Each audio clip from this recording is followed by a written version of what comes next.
നമ്മളില്ലേ കുറേ നാളായിട്ട് കാത്തിക്കണ ഒരു മുഹൂർത്തമായിട്ട് ഈ മുഹൂർത്തത്തിന് വേണ്ടി ഞാൻ കുറേ നാളായിരുന്നു. എന്താ അറിയോ, നമ്മൾ കഴിഞ്ഞ വർഷം എന്ന് പറഞ്ഞാൽ 5 വർഷം മുമ്പ് നട്ട പ്ലാവ് കറക്റ്റ് ഈ വർഷം കായ്ച്ചിട്ടുണ്ട്. അതിപ്പോൾ നന്നായിട്ട് പഴുത്തിക്കുന്നുണ്ട്. ഞാൻ ഇന്ന് ഇതിലെ കൂടെ നടന്നപ്പോഴത്തേക്കും എന്നും ഞാൻ നോക്കും ഇത് പഴുത്തോന്ന്. അപ്പോൾ ഇന്ന് നോക്കിയപ്പം നമ്മുടെ പ്ലാവിൽ ചക്ക കൃത്യമായിട്ട് പഴുത്തുണ്ട് കേട്ടോ.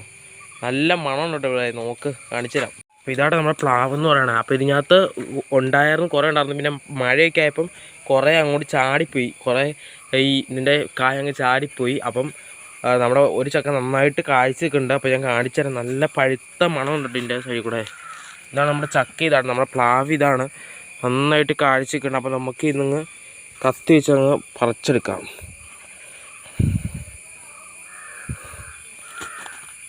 അപ്പം നല്ല പഴുത്ത ചക്ക കേട്ടോ. നല്ല മണം ഉണ്ട് കേട്ടോ ഇതിന്, നല്ല മണം ഇതിന്. നോക്കിയേ, നല്ല പഴുത്ത ചക്കയാണ്. അപ്പോൾ നമുക്ക് മുറിക്കുന്ന വീഡിയോ പിന്നീട് കേട്ടോ.